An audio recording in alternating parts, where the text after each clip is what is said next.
Nititest ko si NS200. So ito yung motor ni Bro JM.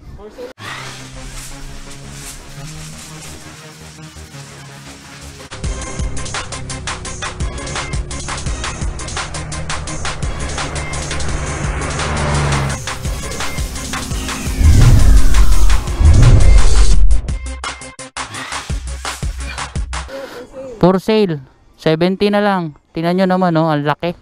Bulky masyado. ADB type ni JM Moto. Kasama lahat yan. Kung ano yung nakita nyo sa camera, 70.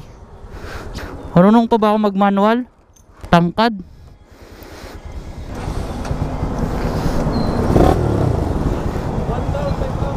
Ha? 1 down 5 up. So yun, paliko pa naman. 1 down 5 up. Teka lang, power bank ko. Okay bro, ba, ayos gamitin ah. Okay to.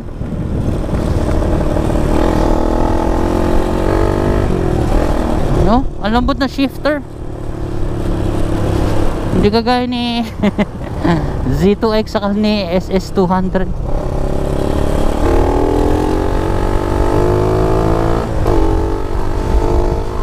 Oh, sarap.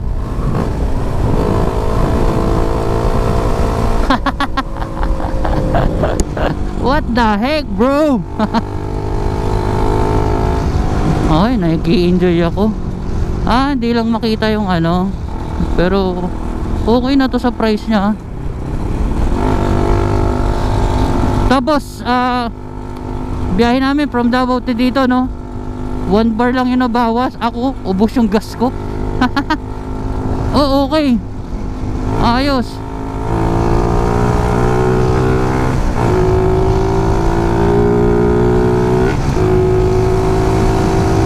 Ayos. Parang ano siya, para ka naka Dominar 400. Ang laki oh.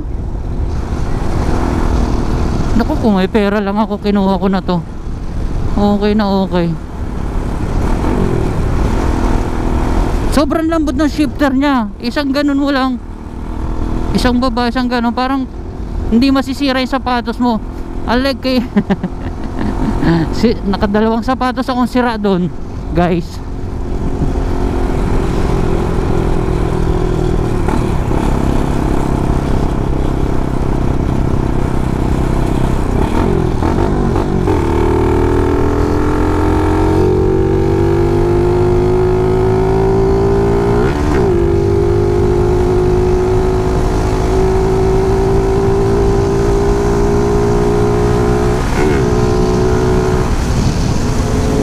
Malakas, naka open pipe pa.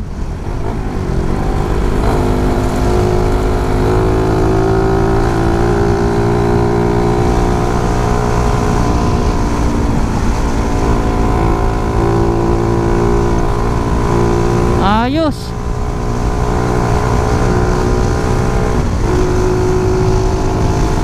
Naiwan si Bro JM. Ayos. Oh, for sale to ha. 70 lang.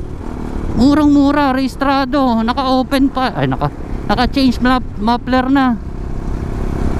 Ang lambot na shifter nya. Grabe.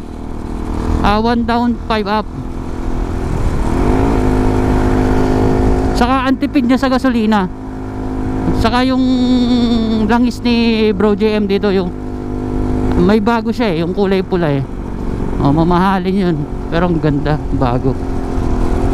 So ayun, pali nag-enjoy ako. Salamat Bro JM.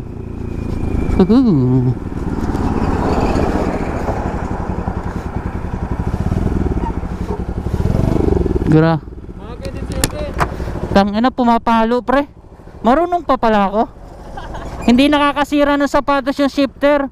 Unlike ni Motorstar saka ni Rusi, dalawang sapatos yung nasira ko eh. Eto grabe oh, parang ginanon mo lang ba? Kinalabit mo lang? Lagi? Bagay bro? Bagay. Bagay eh. Ah, picturean na.